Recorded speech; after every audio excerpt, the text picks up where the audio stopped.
Hello, friends. I am Chevee. Welcome to my shed. How are you today? How's life in your world? How's things where you are? Hope it's great and wonderful.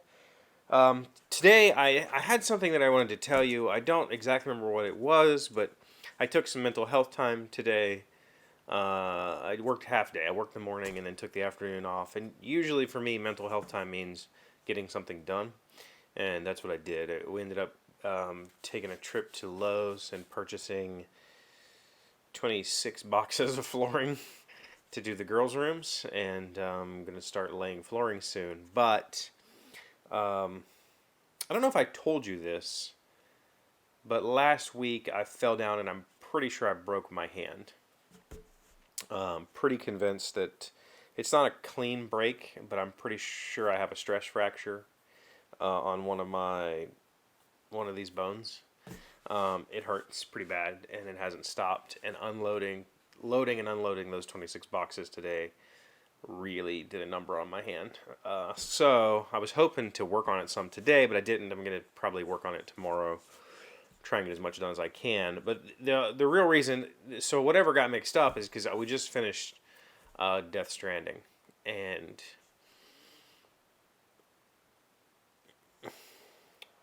the ending of that game was a wild emotional ride, and I'm still not certain. There's still some questions, which I think is a sign of a good story. Is when it's all over and said, you feel fulfilled. I feel very fulfilled by the ending of the game, and things were laid out and explained in a very, for the most part, in a good manner. Um,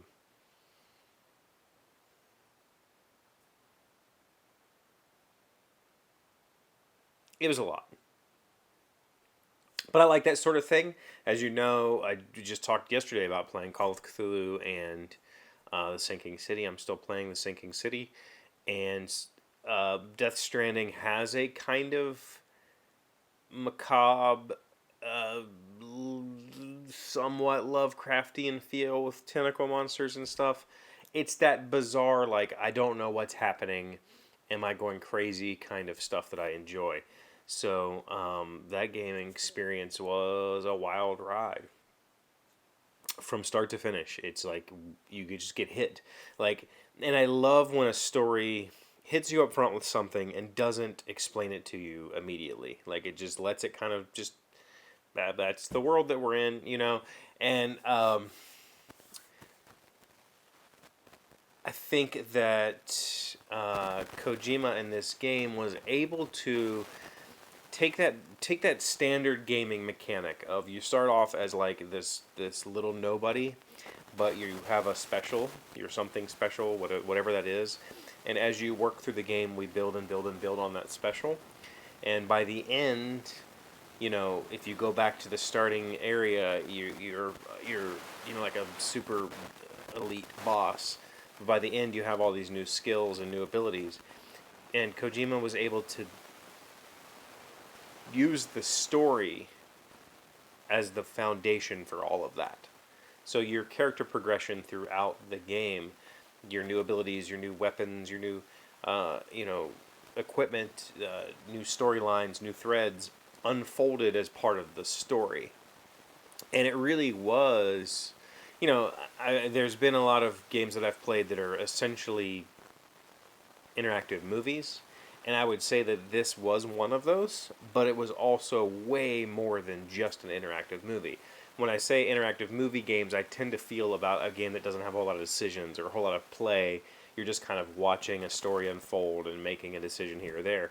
Whereas this has a whole lot of gameplay on top of a whole lot of really interesting visual story. And unbelievable. Just really good. So I didn't mean to review it. If you've been thinking about playing it, I would say that it probably takes 10-ish, 20-ish hours to start really feeling the game. It takes a little while to build.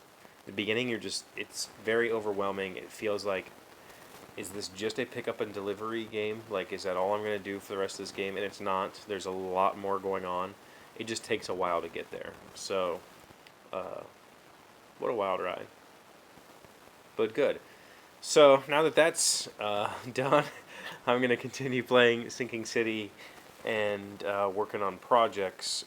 So far as the voting goes, I've had a few people say board games. I had like just a couple.